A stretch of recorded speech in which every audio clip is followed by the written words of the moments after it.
Welcome into Mississippi State Live here on the Voice of College Football. Andrew Miller here on a Monday evening, back with you for the 37th edition of Mississippi State Live. Technically, we've done more than that, almost twice as much as that, I guess, when you consider the call-in shows that have been done. It's really not twice that much, but this is the 37th edition of the actual just normal live show. And it should be a fun one tonight. We're going to be breaking down the Bulldogs depth chart, my early projections for Mississippi State's depth chart. Now that the roster is pretty much set, we've gone through the portal. I've talked about how we've graded the portal, where we think State's roster stands at this point. We basically know who's suiting up for the Bulldogs in 2026. So how do we break down the depth chart? That's what we're going to get into on today's episode. And if anything happens during the show news-wise, it's been pretty quiet.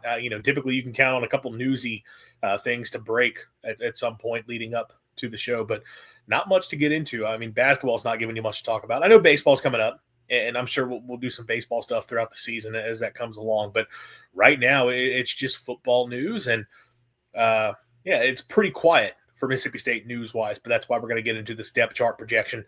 First one we're going to do of the offseason. This is going to be number one. Basically going to do this like 3 times because we'll have this depth chart projection coming out of the transfer portal window. All right, we're taking a look at the roster, who are early thoughts about who's going to suit up for the Bulldogs this fall. Then we're going to hit one after spring, once we have some clarity on where guys are lining up, who performed well in the spring game, who are the early enrollees, transfers that we think are going to make more of an impact. And then we'll go through camp, and maybe there'll be another projection pre-camp. I don't know. You can always find a way to milk this content as much as possible, but definitely will be one following fall or summer camp or whatever going into the actual season. We'll do our final projection. So the first of at least 3 depth chart projections for the Bulldogs this offseason. But it's fun to go ahead and get an idea of what we expect the starting lineup and what the depth chart to look like going into the year. So that's what we'll get into on today's episode. For those of you who are tuning in, if you could leave us a like on the video, subscribe to the channel if you're not already, and have the notifications turned on so you do know we do go live. And hey, if you can comment below, tell us what you like, tell us what you don't like, and interact in the chat. We love all that fun stuff as well. Interaction throughout, and I would definitely love to hear thoughts from you guys as we go through this and some of my selections for the depth chart. And if you have any areas where you think there's another player that's going to step in there, or a guy that you would love to see contribute and make an impact, love to hear it. And we want to get through that in today's episode. So definitely, if you have the opportunity to chime in, would love to hear that from you guys as well, as we kind of continue to get this channel rolling and growing here, Mississippi State on the Voice of College Football. So let's go ahead and just get into it with the depth chart and some of the early thoughts. And I've got an all 22 broken down, as well as the backups at certain spots. A couple positions I go into some depth pieces where I think you might see a few more guys contribute. But what does the starting 22 look like for Mississippi State as it were to stand today? So I've got this broken down. I'm going to try to share my screen here and make sure that's working, so we can take a look at the full depth chart as I've gotten written up right now. And let me make sure that's working. It appears as so that it is. All right. And this is my early, again, depth chart projection coming out of the transfer portal window for Mississippi State. And we'll start with the offensive side of the ball. And by the way, I kind of guessed on the gear for a few of these players. I think this is mostly accurate, but in this area, you never know who finds ways to get extra years of eligibility here or there. But I think this should be correct for the years for each of these players that I have listed here. But starting off with the offense, and there's a few spots on offense that are very, very easy to figure out. And, none bigger than quarterback. Kamario Taylor's Mississippi State starting quarterback. I think a lot of people assumed that the second he stepped on campus, that in 2026, Kamario would be the guy, which is a fair assumption to make. And look, I think once you went through the season, you saw him getting a package to where he was going to be involved right away as a true freshman, seeing that role increase over the course of the season. And then by the end of the year was State's starter for the Egg Bowl and then for the Mayo Bowl. Kamario is the guy. He is the key piece that Mississippi State is going to be building around at the quarterback position, building around the roster. I shouldn't even say the quarterback position. It's not just the offense. It is the entire team when you talk about Kamario Taylor. And that's a guy that you're hoping as a sophomore, you see in a full offseason preparing as the starter, getting that experience he did as a true freshman. Can you see it all start to click for him? Some of the areas where as a freshman he was still having to grow a little bit. Can he put that all together? Can State put the pieces around him to make sure that you are maximizing his potential? Because obviously he's an incredibly talented player. And that was a big thing we talked about this offseason, is that you've got to put the pieces around him to make sure that you have a real quality team in place around Kamario Taylor to lift him up. But he's the guy at quarterback. He is a particularly special talent, and that's who you're building around building around the team. I keep wanting to say around that position. You're building the offense around him. Backing him up, State's got a couple of options there. We brought in 2 transfers, A.J. Swan out of App State, Jaden Rashada out of Sac State. And we've talked about these guys a little bit. Swan being sort of the veteran who began his career at Vanderbilt, was a starting quarterback there, made starts within the SEC. Then you talk about going to LSU, didn't really play there, but then transfers to App State, was again a starting quarterback. I think lost his job, then won it back, and then suffered an injury and was sort of done for the year. The guy's been around. The guy's played a lot of football. At times has played well. But the idea was you needed to get an experienced player in there to back up Kamario. If something were to happen to Kamario and you had to turn to a backup, you wanted a guy that you think could be a steady hand, and that's sort of the idea with A.J. Swan. Jaden Rashada, coming over from Sacramento State, this is a guy that, obviously his name is a bit infamous now in college football because he was one of the first big NIL controversies coming out of high school, where he was committed to Miami, flips to Florida based on the premise that he was going to be getting this big-time NIL deal worth north of $9 million. That deal falls through after he signs with the Gators. He ends up being released from his letter of intent, goes and hits the portal, goes to Arizona State, plays some as a true freshman, gets hurt, has to hit the portal once, ends up hitting the portal once again, goes to Georgia where he sits for a year as a backup, comes back as a starter in the 2025 season, going to Sacramento State, kind of stepping down a level, thinking, okay, now he's going to get settled out, loses the job there, right? So this is a guy who was a big-time talent coming out of high school, a lot of hype around him, and it just hasn't worked out for him in his career. The reality is, though, he's a guy that still has a pretty high talent ceiling, and he's someone that Jeff Levy tried to recruit out of high school. He's someone Jeff Levy looked to bring in as a transfer a couple of years ago when you ultimately brought in Blake Shapen. He's not coming in here to be the starter, right? But he is coming in here as the idea of, look, he still has some high upside. If you had to turn from Taylor, if Rashada shows you something in the offseason, maybe you can go to him instead of A.J. Swan and say, look, he's got more raw talent, has a little bit more athleticism. He's not a runner, so you're not a guy. He's not talking about being a guy that's going to step in and give you what Kamario Taylor does with the offense. But can he be a guy that plays, gives you a little bit more of that escapability in the pocket, something that A.J. Swan is not really going to bring you? You have that. So you got a couple good options there. Obviously, he's not listed, but Brody McWhorter is a true freshman. I think that's the big thing by getting Swan or Rashada is you can just – you redshirt McWhorter, keep him a year behind, and you're set there. Moving to running back, and I think Fluff Bothwell, that is your clear number one starter. After last year sort of splitting that duty with Devon Booth, really the last 2 years you kind of had split duty with 2024. It was Booth and Johnny Daniels. This past year, Booth and Bothwell. Fluff Bothwell is the guy at running back for Mississippi State. I think Xavier Gayden is a player a lot of people were optimistic based on some of what you had seen, the flashes, a true freshman, flashes early this past season, that maybe he could elevate to that spot where you feel confident in him sort of being that guy you're splitting carries with him in a starting role. But I think clear number 2 right now behind Bothwell. Obviously some different style players where Bothwell's more of that physical in between the tackles runner, kind of grind it out, where Gayden's more of the get to the outside, try to find a crease and hit an explosive play. I think those are going to be your 2 guys, though, that you really lean on heavily at running back. And, I have listed as more depth options Colin Wilson as the redshirt freshman out of Gulf Shores. Didn't really play in his true freshman year, but another one of those explosive type players where, speed and space is sort of the idea. And I think J.J. Hill, a Tupelo as a true freshman, has the opportunity to step in. Again, it kind of has that similarity to Bothwell in that he's a more physical between the tackles type guy. I think he'll have an opportunity, but I think there's a chance, though, you really just see Bothwell and Gayden sort of lead the way here. And, it's been talked a lot about with Levy, this idea that he likes to play running back by committee. And there's some truth to that. If you look at most of the offenses he's called, they've rotated backs frequently. You can kind of think of it from the mindset of that they run a ton of plays, so they're going to rotate bodies more, especially when so many of those plays they are just handing the football off. You need to have a good rotation in the backfield. But I think because of that, people have this idea of you got to have a really, really deep running back room. And I think State does. But at the same time, I think you might really see it lean on the first couple of guys. I really do. I think you do have to factor in the fact that you got Kamario Taylor, who's going to be taking a lot of those carries. Levy's had the dual threat quarterbacks before. He's had guys that can run. And I think Matt Corral at Ole Miss was a guy that he ran quite a bit. But even then, I think Taylor's more of a guy where you are truly scheming up the run game with him in there more so than you did with Corral. You're probably talking an average of 10 carries a game for Kamario Taylor. Probably 8 to 12 designed carries, or at least options to carry for Taylor a game. So with that in mind, where are your other touches in the run game going? Well, Bothwell is going to take up probably 15 to 20 of those in a given game. Gayden's probably going to get around 8 to 10. Where do you go from there? Could Wilson contribute? Sure. Could J.J. Hill contribute? Absolutely.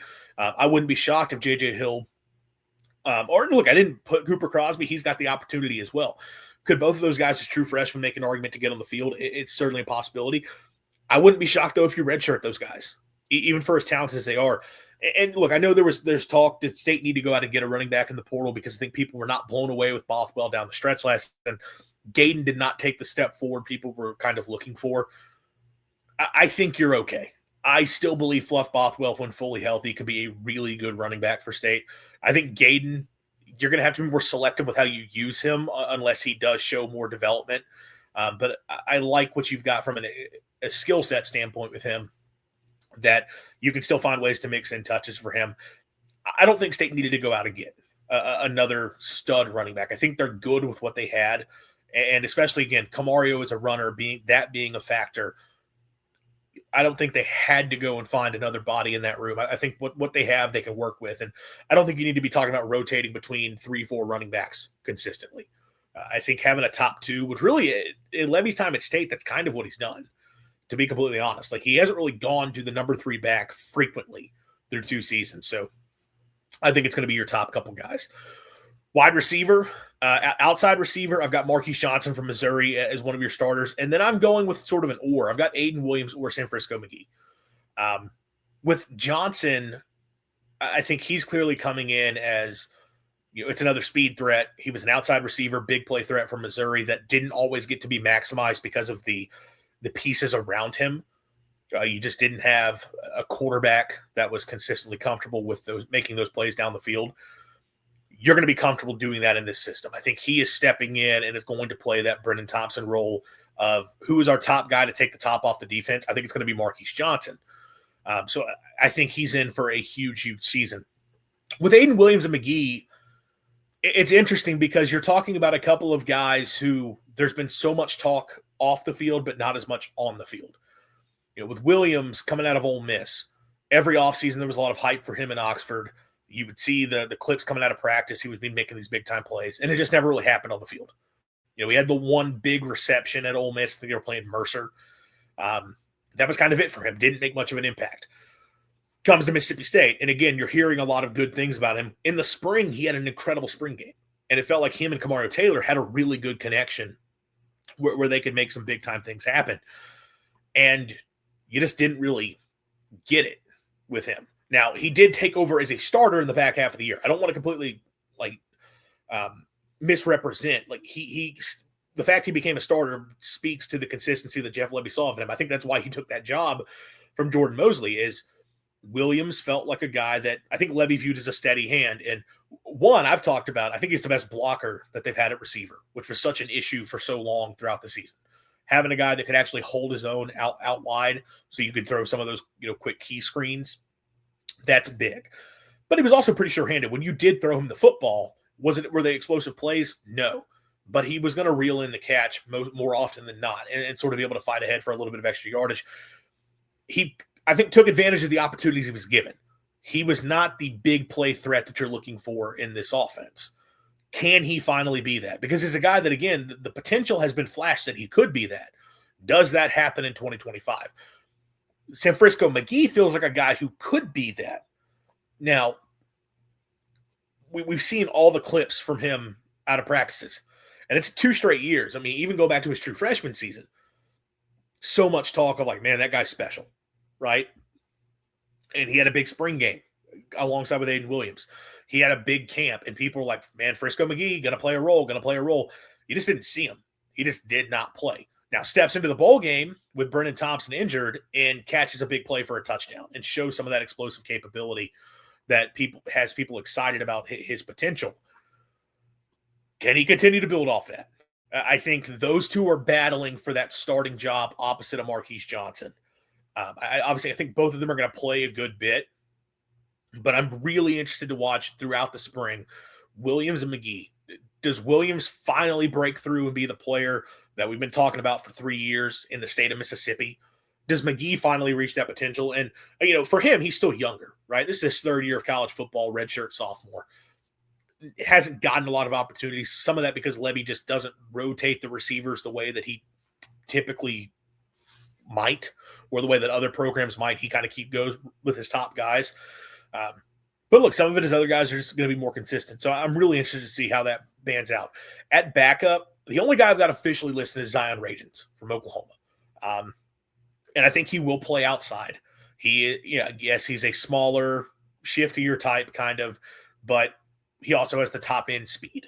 And we've seen with Levy, he does not care if it's a smaller receiver, if it's a 5'8" guy who's 160. If you can haul butt, Jeff Levy's going to put you out wide because he wants you to get those one-on-one opportunities, take the top off the defense, we'll throw deep. That feels like the role Ragens is going to play. He didn't get to really do that at Oklahoma because of just that offense being so dysfunctional in 2024, but he was playing outside because they felt he could be that type of player for them. So I think he's stepping in and going to compete for that type of a job within the offense. I put freshmen in question mark because, look, I think there's an opportunity. Any of these freshmen, Zion Crumpton, Jaden Creation, and Keemian Henderson, really talented group of receivers coming in from Mississippi State, all guys who have an opportunity to contribute right away. It's just a question of, is any one of those guys going to emerge? And also, is Levy going to play him? Because as I just talked about, he doesn't rotate the receivers all that much. The only time he's done it is at Oklahoma 2023, when he really had a deep receiver room that he felt they wanted to rotate through those bodies. And I think also the way they were throwing the football that year, it made sense to rotate receivers kind of air raid-esque in terms of how they handled that room. The way he typically runs his offense, you kind of have your top 4 or 5 guys, and that's sort of it. And that's what we've seen at Mississippi State so far, that's part of why I didn't even go with somebody officially here at outside receiver, because I think Johnson, Williams, McGee, and Ragens those are your top 4 at the outside receiver spots. I would be surprised if somebody else steps in. I wouldn't be surprised, but I feel like right now those are the 4 you feel most confident in. Slot receiver, it's Anthony Evans, coming off a big year, lead the team in receptions, over 800 yards. And, going to see if he can continue to build. Can he chase a 1,000-yard season? Can he continue to develop that relationship with Kamario Taylor? That's going to be a big thing to watch. Grayson Harris behind him, who last year was one of the guys in the slot as a backup as a true freshman. Didn't play much, but Ricky Johnson transferring out kind of gives some clarity there. Could one of the freshmen step in? Zion Crumpton is the most slot type of the 3 freshmen to come in, but Creation has experience playing in the slot as well. Crumpton has the speed to be an outside guy. We've talked about it with Levy. You can't just assume because it's a smaller guy. And also, Crumpton's still like 6 foot, so you're not talking about a short receiver there. You can't really just assume, but I imagine one of those guys is going to get put at the slot. So I won't be surprised if you see one of those guys get listed as a slot receiver on the depth chart, probably as the number 3. But I know Grayson Harris was someone that they were excited about coming out of high school as well. So we'll see if his role can expand. Tight end, I think, is a very interesting position. And I'm going with Sam West as your starter for now. I thought he played pretty well in the opportunities he got. Was better as the season went along. Could still grow as a blocker, but probably was the best and most consistent blocker that they had a season ago at that spot. They were comfortable having him put his hand in the dirt and, occasionally, block defensive linemen. which he wasn't like outstanding at it, but they felt good enough about him to put him there. And look, some of the opportunities he got as a receiver, I thought you saw some shiftiness with him. You saw this is not going to be a guy that you're taking shots to down the field, which, they didn't do it enough, in my opinion, but occasionally with Sadu, they took those shots down the field. West, you're not going to use him in that way. He's going to be an underneath check down type option, hit him in the flat, maybe get him on an out route, corner route, or a crossing pattern, but you're not taking the shots down the field to him, at least to be surprised. But right now, the most experienced guy in the room who showed you some moments last year, I think he's your starter. At backups, I'm going it's kind of obvious. Like, you don't really have a lot of options. I could see this going either way. Like, Riley Williams comes over from Oregon State, who started his career at Miami, and Miami was kind of more of a receiver at tight end, I would say, than a blocker. He showed some flashes and played a lot as a true freshman in 2023. Saw that role diminish in 2024 before transferring to Oregon State. But showed some flashes that he could be a receiving threat. Oregon State, he gets up to like 270 pounds, and he becomes more of that inline blocking tight end. I don't know if he's a great blocker, but I think clearly you're bringing him in because you want someone that you feel confident can be sort of that people mover up front. You want a guy like that within that room. Can he get back to being a real receiving threat, which I think that's kind of the thought you want him to be that? We'll see. But he's your bigger frame type guy. Zayon Cotton is the one that I'm most interested in, though. The 4-star freshman out of Grenada, really played receiver in high school at 6'5", 215, just that big body, putting outside, let him win one-on-one. We're going to throw it up to him. And he was dominant in that role. Absolutely fantastic in that role. Has some good speed, can win one-on-one, can just go up and get the football. Can also has a little bit of shiftiness in space. Is he a smooth route runner? No. Is he a dominant blocker yet? That's the thing that we haven't really seen because we haven't played him at tight end. He was playing receiver. Now, blocking the DBs across from a receiver performed well. When you're 6'5", 215 and you're blocking a 5'7", 140-pound high school corner, I expect you to dominate. So that's going to be the big question for him. But he fits that mold as a receiving threat that kind of is more in line with what I think Lebby likes to use. Braden Willis at Oklahoma, Seydou Traore here at Mississippi State. I think Lebby likes to have that guy that is more of a pure receiver who can do enough as a blocker. The question with Cotton is, can he get good enough as a blocker right away to step in and play that type of role within the offense? Definitely going to have to put on some weight. Probably need 15, 20 pounds put on him to feel good about that. And then just show you, can he do it? And you don't need him to be a dominant blocker. You're not asking him, can you be a sixth offensive lineman out there, go head-to-head against a 280-pound SEC defensive lineman and win that battle? Can you go get a block on the second level on a linebacker? If we put you out in space, can you get a block on a screen against a safety? Can you trap block on a split zone play? Just get in the defensive end's way. You're not having to go head up against him. Just try to knock him out of the way just enough to let the running back get upfield. That's all you really have to ask of him. And if you can do that, I think that's the guy that you probably want in there and the guy who could probably maximize your offense the most. I hit on this a few weeks back, talking about, what the right tight end for this offense, what you're looking for. And this is not at all original thoughts by me. Ian Bull at America's War Game, I've referenced him a lot, does a great job breaking down the scheme stuff in this day and age of college football. And big thing that he talks about is when you have a dual threat quarterback, really having that true receiving threat at tight end is almost the best possible world to be in, because by having a dual threat, assuming you've got a running back who's also talented enough, and I think Fluff Bothwell is, especially because Fluff Bothwell specifically is a guy who is good at winning between the tackles when maybe the blocking isn't the cleanest.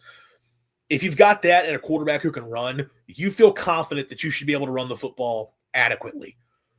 If the defense is going to give you a light box, you should be able to run the football and do so effectively, which means it's less important that you have a tight end that is this outstanding blocker. You don't need a tight end who can just be a people mover. Can he do just enough in the blocking game? Then we can get him out as a receiver, because we've got the run game taken care of, because what we have at quarterback, we want our tight end to be a guy that we can throw the football to and trust to be a good route runner and be a weapon down the field. Cotton is that type of guy. Throw a red zone threat, throw it up one-on-one. He is that type of talent. So I think your best case scenario is that Cotton, who was an early enrollee for State. Got to go through the bowl practices and is going to get to go through now these winter workouts into spring practices. Can he get his weight up? Can he be an adequate blocker? I think that's who you're looking for, hoping to get that job. But right away, I'm going to trust Sam West and Williams as the more veteran guys to get the job. O-line, let's talk about this. And the way that I really broke this down was I went with State's got 5 offensive linemen with pretty solid experience one way or another. Those are the 5 guys I've got starting. So left tackle, Brandon Snee from UAB. Left guard, DJ Chester, LSU. Center, Cannon Boone. Right guard, Blake Steen, coming back from injury, moving inside from tackle to guard. And then right tackle, Miles McVay from North Carolina. And I've talked so much about experience being so valuable in the offensive line, wanted to have those guys that have got the game reps. You've got 4 offensive linemen with extensive starting experience, and then one more, McVay, who hasn't been a starter but has played quite a bit. Right now, until I start to hear of these younger, less experienced guys making an impact, those are the guys I'm going to assume you see step in. Snee is the guy that you kind of has brought in to be your left tackle, especially once you lost Javen James and you didn't get Jordan Seaton. Like, okay, we have to have somebody. That's a guy who's been doing it. Is he going to make that transition from the American up to the SEC, especially when some of the concerns is that he doesn't have the best size? We'll see, but that's who you're kind of counting on. And I think I labeled him as State's most important transfer this year. The guy that they need to hit more than anybody else is Brandon Snee from UAB. DJ Chester, 13-game starter at center for LSU in the 2024 season. And had a few other starts this past year. Was not the best lineman for the Tigers, took his lumps mostly at tackle. But again, I've talked about it a few times. It was not that he was rock solid as a center either. He had some issues there as well. But there's been a lot of talk that he could fit really well at guard. He is a veteran guy who has started in the SEC. And I've said this a few times as well. If he had truly been unplayable, Brian Kelly wouldn't have played him. So that's a guy who is going to step in, and I think you're putting him at guard because you got Cannon Boone coming back. Him getting that 6-year eligibility was big. To have that more experienced player returning. And I think Boone will hold on to that role too, because center being a job where you got to call out things and obviously understanding your terminology, how you want to block things up within your system. Boone's done it for a year now as a starter. So I think he continues that role as your starting center with Chester going to guard. Right guard, Blake Steen, I think it's one career start at right guard in his career back when he was at Virginia. Mostly was a starting right tackle. But I think for State's case, they don't have a ton of experience along the interior of the line. They also don't have a lot of options along the interior of the line. I know LJ Perdome has come up a lot, and you see I've got him as the backup at both guard spots, and that's a possibility as well. I think my initial thought was Steen would be your starting right tackle, and then you got Perdome as one of your starters at guard, and then you got McVay as a swing tackle. I could definitely see that as well, but right now I'm leaning with the experience. Kick Blake Steen inside, which is something that has been talked about was a possibility, and then put McVay out at right tackle, where he did that at North Carolina. Also played left tackle in North Carolina. He will compete for that job, I would imagine. But he's a guy that we've seen be able to play both sides. Got a lot of reps. Was promising down the stretch for UNC. Again, if State's going to have 5 guys that have experience up front, these are the 5 that I think how it works out, how you make it come together. In terms of the backups, you'll notice that a lot of the backups are the same guys. Chester is going to be your backup center because he's done it before. I already mentioned Perdome. If you have a guy go down at guard or one of the guards has to make a move somewhere, I think Perdome steps in there. Miles McVay is probably your backup at left tackle. And I think Blake Steen, if you needed him to go back to right tackle, you put him there. Now, if you had multiple injuries, had to make multiple shuffles, how does this all work out? If you had to get to a third string into these spots, Jakeem Shumpert-Perkins to Saquon Miles as your 2 JUCO transfers at tackle. Last year, both took red shirts. That's probably where you're turning at one of those spots. TJ Lockhart is the only other guard with real experience. And that's part of why I talked about this idea of moving Blake Steen inside the guard. Because State didn't really, you added a couple guys in the portal, obviously with Perdome and Chester, who have been those inside players. But in terms of guys returning on the roster, Lockhart's the only one that has seen any sort of action at offensive guard. Not to say you couldn't move anybody in there. You could definitely find a spot to do that, but I think that's who sort of makes the most sense. So, yeah, I went with the 5 guys that I think all have experience. That's how I broke it down. So, real quick, just running down my starting lineup for the offense. Quarterback, Kamario Taylor. Running back, Fluff Bothwell. Outside receivers, Marquise Johnson, and then either Aiden Williams or Sanfrisco McGee. Slot receiver, Anthony Evans. Tight end, Sam West. Left tackle, Brandon Snee. Left guard, DJ Chester. Center, Cannon Boone. Right guard, Blake Steen. Right tackle, Miles McVay. So, let's look at the offense. And when we come back from break, we will take a look at the Bulldog defense. College football is even more exciting when you've got some action on the line, and the games are even better when you're cashing in. And the Voice of College Football is the place to be to get the greatest value. Start with my picks. 75% against the money line, 58% against the spread, and I've got a 40-plus year track record. 11-0 in the college football playoff for me last year against the money line, 8-3 against the spread. And I'm just the warm-up act. Steve Merrill of Wager Talk is our ace in the hole, show stopper. 7 years with the Voice of College Football, over 30 years in the industry.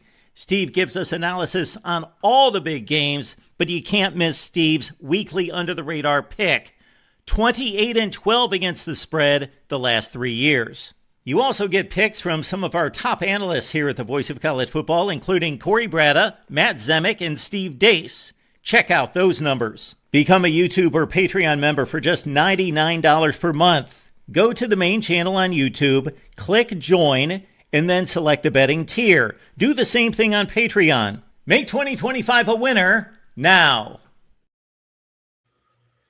All right, back. Let's talk about Bulldog defense. Again, if you're just now tuning in, we just broke down State's projected offensive depth chart post transfer portal, who we think is going to be starting, who's going to be backing up for the Bulldog offense now that our roster's basically set with the portal. Let's do the same thing for the defensive side of the ball. So again, let me pull up the doc here. Make sure that is up. It is. All right, let's talk about the Bulldog defense. Defensive line, and this could be interesting because I'm very curious to see Will Whitson, Trevion Williams, both bigger guys, not quite 300 pounds, but getting close to that point. Does Zach Arnett keep them as defensive ends in the way that they were playing defensive end in the previous defense? Because there are some personnel defenses in the way they do some things. I think it would make sense. I think Whitson is, for his size, 295 is still pretty lean and has really good get off. I think you could put him at the edge and is really explosive in that role. I also think you probably want to play him there, frankly, just because, how much do you trust some of the guys stepping in behind him as these transfers? Are they ready to go right away? We'll see. But I think Whitson has the ability to be that player off the edge. Now, maybe you play him more as a 4-eye inside the tackle, in which case you might shift things up a little bit. But I think you could put him as a true edge. And I'm going to stick with that for now. Really what I'm going with is, how do I create the most talented possible lineup for State's defensive line? Because, look, they have a lot more guys who are more D-tackle or nose tackle types than they do true defensive ends. But, frankly, look, when you're doing a 3-down front, you need some of those bigger bodies up front.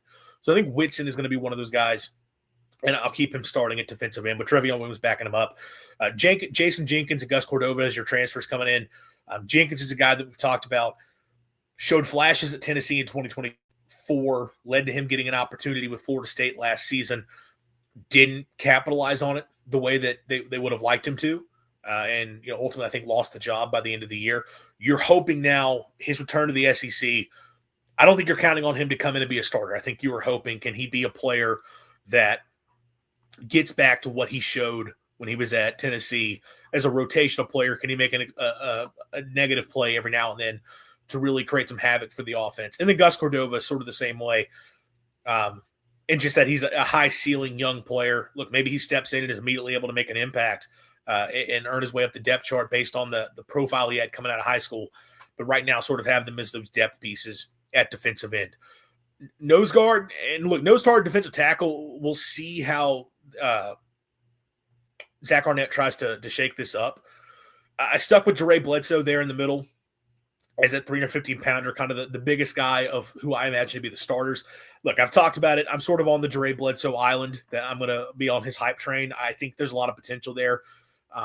was not always dominant by any means, but made enough plays over the course of the season. I think he's someone that it was good for Mississippi State to get him back, and I think he's got a chance to be a really nice player for them along the interior of that defense. Calvin Dinkins backing him up the same way they had it a year ago. Went with Diesel Moy as a depth chart, who did play quite a bit for State this past season within the rotation. One of your bigger guys at 340 plus pounds. I don't know what type of impact he's going to make, but I'm sure that's a guy that sort of rotates there. D tackle D'Alen Evans, I think, sort of takes over that starting role, stepping in from Texas A&M. Another guy with a high ceiling, high potential. Didn't really show it yet at Texas A&M, but a guy that people in Aggieland were excited about the opportunity in it and felt he was going to be able to compete for a starting job this year. He's coming into Mississippi State, and I think he's going to be one of your starters. One of the more purely talented players up front. DJ Reed backing him up, another guy that last year as a sophomore, transfer out of Auburn, kind of surprised people. Nobody really felt like when he signed, that's a guy that was going to make an impact, but made some nice plays for State, showed some flashes. So keep him there. And then Colin Coates is another depth piece. Once you get past those top guys, it kind of becomes a little bit more interesting. But, obviously, look, if either Jenkins or Cordova were to be guys at end, and, I'd be surprised, but if either of that happens, well, then Whitson and Williams sort of could factor in to those interior positions as well. Sam linebacker, and looking at the linebacker room, I mean, we've talked about this guy a lot because there's sort of all the hype and conversation in the world. And I say all the hype in the world because State didn't feel the need to go and get anybody else. Amari Williams coming over from Florida State. This is a guy that clearly Zach Arnett thinks very highly of. And that if you put him in this spot, fully develop him for an offseason to play as an edge rusher, he's going to thrive. And someone, Florida State fans didn't want to lose and felt that there's that potential there. It's all potential, not production, but it seems like State has zeroed in as Amari Williams to be their dude at Sam linebacker. So right now, that's where I'm going to project him. There's been conversation at Darian Gillette stepping in as playing that Sam linebacker spot, being another guy there. One of the bigger guys you had of the guys who played, off-ball linebacker this past season, bigger frame, which fits that spot a little bit more. Tyshawn Willis, I mean, that's kind of the position he played coming out of high school, and he was a highly talented player coming out, but obviously the past year did not play. So could he project to be the guy? And I went ahead and put Micah Nickerson there, man. Obviously recently got upgraded to a high 4-star for Mississippi State, one of the top players in his class. A true pass rush demon is sort of what he does. It's just a matter of, can he get the weight on? Can you get him up being, 230 plus pounds? And look, I think you really want a guy that's bigger than that, frankly. But David Bailey for Texas Tech is going to be a first-round draft pick this coming year, and he measured in at 230 pounds at the Senior Bowl, playing sort of that defensive end edge rush position. So if Nickerson can get on, 15, 20 pounds of muscle, and obviously, got to be able to defend the run. That's a big thing I continue to harp on. You would prefer that they show some ability to drop into coverage as well. But if he's that guy that can get after a quarterback, I think he's going to have an opportunity as a freshman to contribute, especially when State needs guys to be pass rushers. Mike linebacker, Zachary Tillman. I think Arnett likes to have his Mike be a guy that's just attacking, get downhill, get in your face. And I think that's what Zachary does. Jalen Smith backing him up, was the backup at Mike this past season. Both those guys going to play a lot. Tyler Lockhart starting at will linebacker. And again, another guy that I think is just going to earn a starting role this year, showed a lot of potential as a freshman. So put him there with his old high school teammate and buddy Fat Forrest there backing him up. I'd be interested to see where else they could turn at linebacker as maybe some other options. But these are probably your top 4 guys along the interior. In terms of the off-ball linebacker spots, especially now, look, Gillette could be at any one of these spots as well if they don't move him to Sam. But I think they want to put somebody there to get some depth there. Looking at cornerback, I mean, this one, it's really simple and easy to break down, right? Kelly Jones is going to be your guy. You know that. You got a future first-round pick at one of those spots at corner. Massive that State was able to get him back. Quentin Taylor, I think, is who goes opposite of him. The one guy that you've brought in that has that starting experience at the power conference level, performed well for Iowa State. To me, those are your top 2 corners on this team. I think Jet Jefferson is probably one of your top backups. If you remember going into last year, there was a lot of hype for Jet coming out of fall camp. that he had really solidified himself as probably the number two behind Kelly Jones, and obviously suffered an injury, had to miss some time, ended up only playing 4 games, took his red shirt. But if that potential is still there, that's a guy who could step in and be a starter for you at one of those corner spots. Could he battle Quentin Taylor? I think it's either Quentin Taylor or Jet Jefferson. Right now, I'm going to favor Taylor just off the starting experience. But I think Jefferson's going to play a lot for you. Caleb Singleton played a lot as a true freshman at Syracuse. High talent ceiling, probably one of your top backups. And then your depth guys, look, Jamrock Grimsley, again, high ceiling player, has battled some injuries, hasn't all put it together yet, but he's probably going to factor in the rotation. And then as a redshirt freshman, Kyle Johnson, who was obviously a big-time signee for Mississippi State a couple of going into this past season, took a redshirt as a true freshman, only played in 2 games. Is he ready to factor in as one of your more talented players there? So, look, there's a lot of talent in this cornerback room for sure. And the fact that you've got a future first-rounder, another guy that's a quality power conference starter, and then 4 other guys that you feel good about from a talent standpoint as guys who are capable of contributing on this level, you're in a good spot there. Corey Bell deserves a lot of credit for helping to turn this room around. I think cornerback, you're in a really solid spot. Safety could be, interesting for State. Dog safety, which is that middle safety within this defense, the guy who's kind of playing that hybrid linebacker safety spot, can either fill down to the box, drop back deep in the middle of the field in coverage. That's Isaac Smith all day. And I think Isaac Smith, this is a position that is where you expect to see a guy be a tackling machine. That's what Isaac Smith is going to be. But I also thought last year Smith showed some ability in coverage more than he has previously in his career. So you have that versatility there to drop him back into the deep middle of the field as well. But I think Isaac Smith is going to be your guy at that dog safety spot. Kendall Dolby, as the transfer from Oklahoma, I think is who backs him up there. Dolby played the cheetah position at Oklahoma, which is kind of similar. A guy that you're getting involved as a box safety frequently. And Dolby working back from injuries, probably not a guy that you want to put a ton on right away. And you're probably not a guy you're expecting to start right away. Look, he's only got the 1 year. Probably not a guy you're expecting to start because of that injury history, but still someone that I think State can absolutely see factor into that role. So I've got him backing up Isaac Smith. At field safety, Marcus Williams from Rice. And that's kind of that. For Arnett, it's not really field safety strong or free safety, strong safety. It's kind of he has the field safety and he has the boundary safety. So field side is the more open side. If you're on one hash, if you're on the left hash, the field side is to your right and your boundary is to your left. Basically, depending on which hash you're on, which sideline is closer. The closer sideline is the boundary. The further sideline is the field.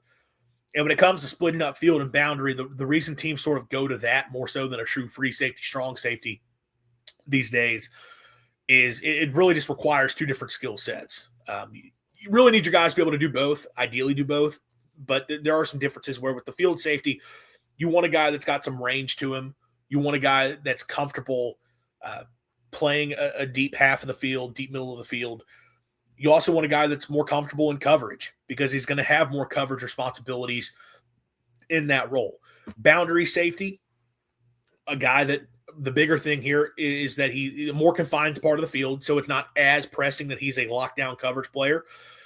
But you also are going to get more involved in the run fit when you're into the boundary because to that side of the field, you typically have less numbers as a defense, so your boundary safety play a bigger role getting involved and going and making tackles. Marcus Williams played as a field safety at Rice. Jordan Gilbert played as a boundary safety at LSU. So I'm kind of just sticking these guys where they had been previously at their old spots. We'll see how Arnett works them in. That field safety for Arnett kind of ends up playing as a nickelback a lot of the time, which is something Marcus Williams had experience with. Rice sort of played him as that deep middle of the field player, but there were times Rice would put him down and have him play as a nickel corner. So I think that's the role you're going to get with him there. And again, with Gilbert playing more to the boundary. At backups, I think Braylon Womack's going to have an opportunity to play a ton as a true freshman. And look, he was sort of, again, that deep middle of the field player playing for last year coming out of high school. But he's also a guy that I've talked about it a lot, this idea of him having the coverage skills to be someone that could be a cover player right away and give you some ability to play in sort of a nickel type role. So I think that's where he's going to back up. And Tanner Johnson just is the most veteran guy that you've got in the room coming back. is who I've got there as your backup at boundary safety. I went ahead and did put special teams. Kyle Ferry, Ethan Pulliam, we kind of knew that. I won't get into kick returner, breaking any of that down right now. But so my starting defense, defensive end, Will Whitson, nose guard, Jere Bledsoe, defensive tackle, Dalen Evans, Sam linebacker, Amari Williams, Mike linebacker, Zachary Tillman, Will linebacker, Tyler Lockhart, cornerback, Kelly Jones and Quentin Taylor Jr., dog safety, Isaac Smith, field safety, Marcus Williams, boundary safety, Jordan Gilbert. That is my projections for Mississippi State's starting defense. So that is my early projections, starting 22 for Mississippi State. Now that the transfer portal window has closed, obviously there could be a whole lot of things that change to this. And that's what I'm hoping we get a spring game back. That's a big thing for me is I would love to see the spring game return. It's something that we can reference more and get more of an idea of who actually plays where, who's contributing where, because some of these spots, obviously, I'm guessing a little bit. Defensive line, linebacker, offensive line, the safety spots. You could see a few different guys play a few different roles, and really interested to see where that shakes out. A receiver, for the young guys especially, who are they going to put in the slot versus who's staying outside. So that's where getting those spring practices and hopefully getting that intel out of that, but ideally having a spring game to watch to get an idea can give us some more answers. So definitely we'll have some adjustments to this coming out of the spring. These are my initial thoughts based on what I know, based on what I've researched on the guys coming in. This is what I would have right now as my projection for Mississippi State's starting 22 coming out of the portal window. That'll do it for me tonight. I appreciate everybody for tuning in. We'll be back on Thursday evening with our call-in show. Still haven't picked out a topic for that quite yet. But again, it's a call-in show, so it's an opportunity to get into literally anything. But yeah, back Thursday evening. Appreciate everybody who tuned in. If you haven't already, please leave us a like on the video, subscribe to the channel, and have the notifications turned on so you do know when we do go live. And as always, swing your sword and Hail State.